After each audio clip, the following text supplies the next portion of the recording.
Snow hissed against the windshield like static on an old radio. Mark Thompson killed the engine of the rattling '98 Civic and sat in the dark, listening to the tick of cooling metal. 43 minutes late. The dashboard clock glowed 7:43 p.m., mocking him. He had promised Emily he would be home by 8 to tuck her in, and he had promised Sarah of the calm voice and the laugh that crackled like fireplace logs, he would be on time for once. 2 promises, 1 man, 0 miracles. He pressed his forehead to the steering wheel. The babysitter's last text still burned in his pocket. Emily's fever is 102. I gave her the medicine. She's asking for you. Mark swallowed the metallic taste of panic. He could still turn around, speed home, hold his daughter until the thermometer forgave him. But Sarah's profile picture, dark hair swept into a careless knot, eyes the color of winter sky, had looked at him across the dating app for 3 lonely months. She had written, I don't care about perfect. I care about present. He had believed her. He needed, to believe someone still could. He shoved open the door. The wind slapped him with Christmas Eve cold. La Belle Etoile's valet circle glowed ahead, all white twinkle lights and red-vested attendants who looked like they'd never waited for a city bus in their lives. Mark's boots, scuffed, salt-stained, crunched over ice. His only suit jacket strained across the shoulders. He'd bought it for his wife's funeral 4 years ago and had lost 20 pounds of muscle since. The knot in his tie looked like a kindergartner's art project.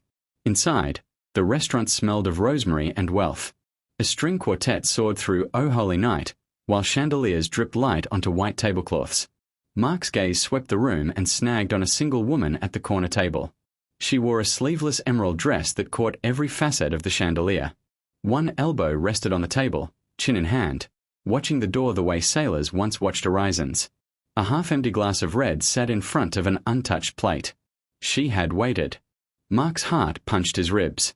He crossed the room feeling every eye track the poor man in the wrong suit.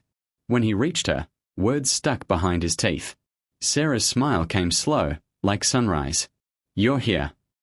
I'm late, he blurted. I'm so late I should be arrested for criminal tardiness. Her laugh floated above the quartet. Sit. The foie gras is getting cold, and I refuse to let it die in vain. Saturday. The chair felt too tall, the napkin too heavy. My daughter, she spiked a fever. The sitter called right when I was leaving. I almost. You came anyway, Sarah finished. She lifted her glass. To almosts that turn into anyways. They clinked. His water, her wine.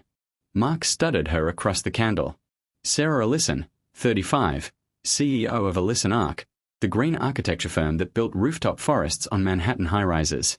He knew because he'd Googled her the way a starving man studies a menu. He also knew she'd grown up in foster care, that her first patent was for a modular home that assembled in 48 hours, that she donated half her bonus every year to literacy programs. None of that explained why she was still here. I'm sorry about the suit, he said, tugging the lapel. It's seen better decades. It's seen you through worse ones, she replied. That counts. A waiter materialized with fresh plates.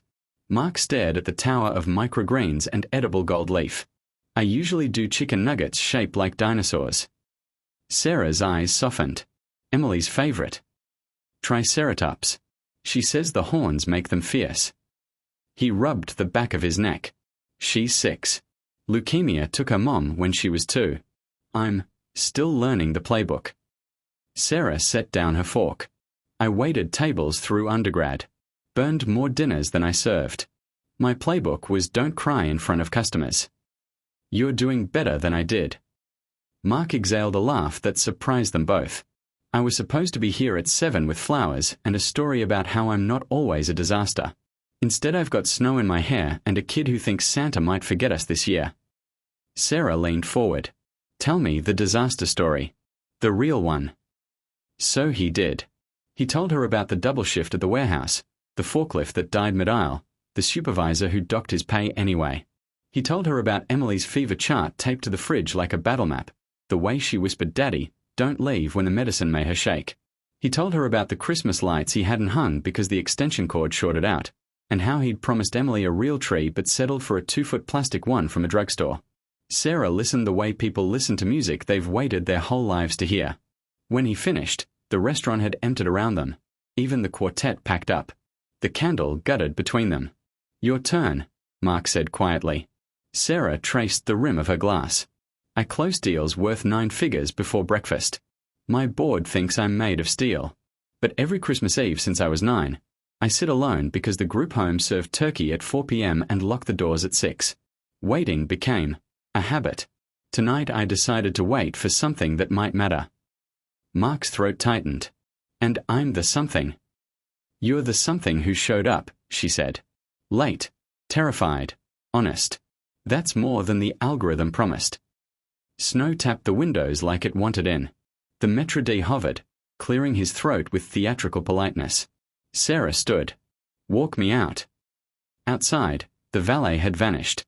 Even the rich needed Christmas eventually. Snow fell in thick, silent flakes.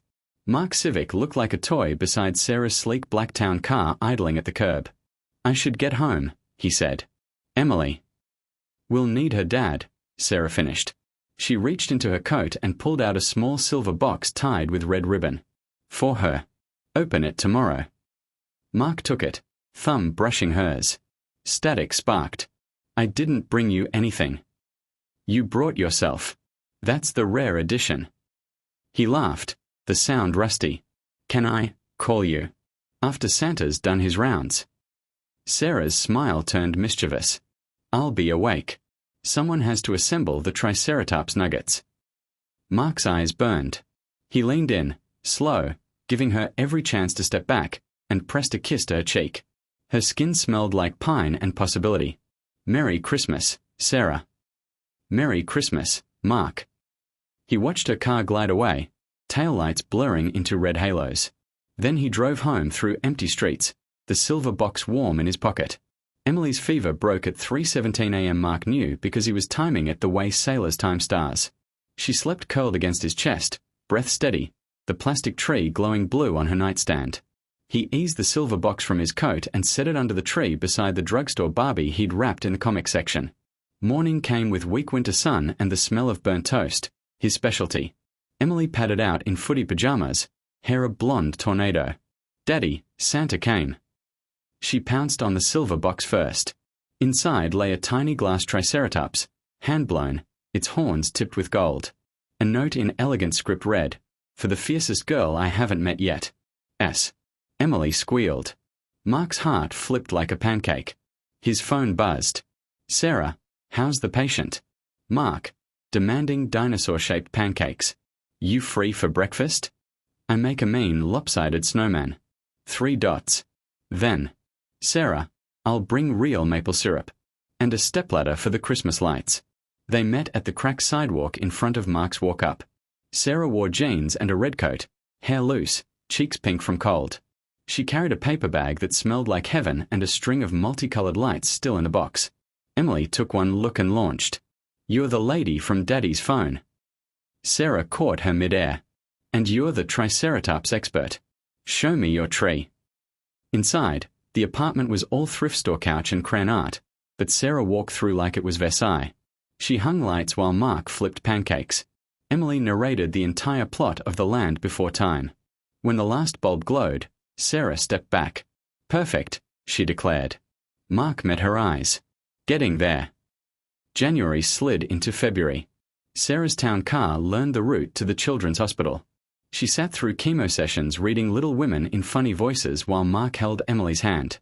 She learned the difference between platelets and white blood cells. Mark learned that CEOs could burn mac and cheese with the best of them. One night in March, Emily asleep between them on the couch, Sarah traced the worry lines around Mark's mouth. "I have a proposition." Dangerous words from a woman who buys buildings for fun. She smiled. "Alyson Ark is designing a pediatric wing for St. Jude's. I want you to consult on the family spaces. You know what parents need when the world tilts." Mark blinked. "I stack boxes for a living." "You stack hope," she said. "There's a difference." He took the job. The warehouse let him go. Budget cuts, they said. Mark didn't fight it. He walked into Sarah's glass-walled office in a borrowed tie and shook hands with architects who quoted him in renderings. Spring became summer. Emily's hair grew back in soft ringlets. She called Sarah Sarah and demanded piggyback rides through Central Park. Mark's suit started